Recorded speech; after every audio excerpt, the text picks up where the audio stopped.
यह कैसा उत्सव चल रहा है भारतवर्ष में। एक तरफ है, एक तरफ देश में जनसभाएं हो रही हैं। बंगाल फतह में लीन लोग या मदमस्त थे या उनका गुरूर था देश में जल रही चिताएं को नज़रअंदाज करते हुए बंगाल फतह में लगे हुए थे। एक तरफ देश में लोग दवाओं, ऑक्सीजन सुविधाओं के लिए चिल्ला रहे थे, करा रहे थे, यहाँ तक कि सड़कों पर शवों को कंधे पर लेकर अर्धजीवित व्यक्ति को लेकर कंधों पर दौड़ रहे थे। यह कैसा मंजर चल रहा था। दूसरी तरफ देश के प्रधान सेवक बंगाल में अपने स्वाभिमान का परिचय दे रहे थे। देश जले तो जले मगर मुझे बंगाल राज्य चाहिए। पश्चिम बंगाल में जिस तरफ फतह के लिए जोर दे रही राजनीतिक ताकतें थी, कहीं न कहीं एक तरफ देश में उत्सव की तैयारी में जमे हुए थे पक्ष और विपक्ष की राजनीतिकार। वहीं दूसरी तरफ इस आम जनता को नज़रअंदाज कर दिया गया, छोड़ दिया गया सड़कों पर, हॉस्पिटल के सामने घुरते हुए मरने के लिए। यह जो मंजर चल रहा था, यह क्यों नहीं दिखाई दे रहा था उन लोगों को जो हजारों करोड़ों की संख्या में रैलियां कर रहे थे। क्या बंगाल फतह से देश के प्रधान सेवक का स्वाभिमान गिर जाता या वे देश के विकास कम हो जाता? बंगाल फतह जरूरी थी या कोरोना काल के लहर में लोगों को मौत से बचाने का प्रयास जरूरी था? देश के प्रधान सेवक उन 133 करोड़ जनता की ना फिक्र करते हुए महज कुछ बंगाल वासियों की फतह पर लगे हुए थे कि हमें बंगाल फतह मिल जाए।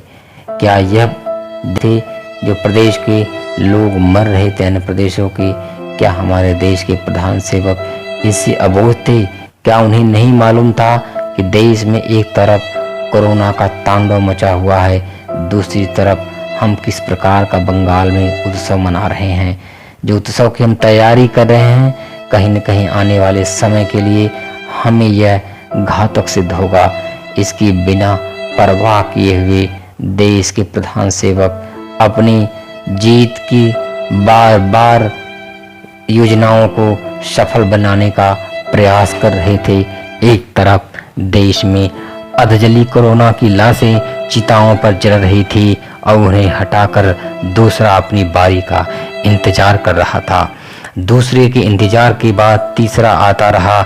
इस प्रकार कोरोना की अधजली लाशों का सिलसिला जारी रहा। हम यहीं तक मंजर नहीं ठहरता है, मंजर और भी आगे बढ़ गया जब देश में लोग तड़प तड़प कर मरने लगे। यहाँ दवाओं के अभाव में हॉस्पिटल की इमारतें तो खड़ी थी, लेकिन क्या कहते उस सूनी इमारतों के बीच कराह की आवाज़ सुनाई दे रही थी, बचाओ बचाओ, कोई ऑक्सीजन लाकर दे दो, दवा दे दो, डॉक्टर साहब डॉक्टर साहब डॉक्टर साहब। लेकिन यह धुन बार बार चीखती रही, तब तक चीखती रही लोगों ने जब तक उनके परिजन, उनके जाने वाले चले ना गए। इस प्रकार का मंजर देश में देखने को मिला। यहीं तक ये मंजर नहीं थमा, आगे बढ़ा जब गंगा में तैरते हुए मानव की लाशें मिली। भारतवर्ष के इतिहास में 70 सालों के बाद, जब हमारा देश स्वतंत्रता के बाद पहली बार ऐसा हुआ होगा जब नदियों में तैरते हुए 70, 80, 200, 250, 300 लाशें एक कतार बनाकर जा रही थी। जैसे लग रहा था कि मौन थे गंगा के वे रखवाले, मौन थे वे गंगा के सेवक जो कहते थे हम गंगा को मैली नहीं होने देंगे।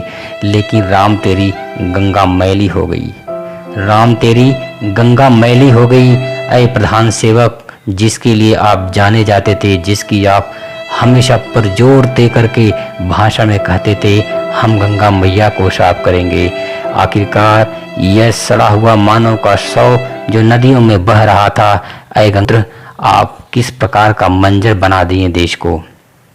यह जो मंजर था देश का, ये कितना रुदन भरा था जो देश में 8 महीने के वक्त में सरकार केवल चुनावी भाषण में जितना समय व्यतीत की, कहीं न कहीं अगर कोरोना में समय दी होती तो आज हमारे देश का यह मंजर देखने को नहीं मिलता।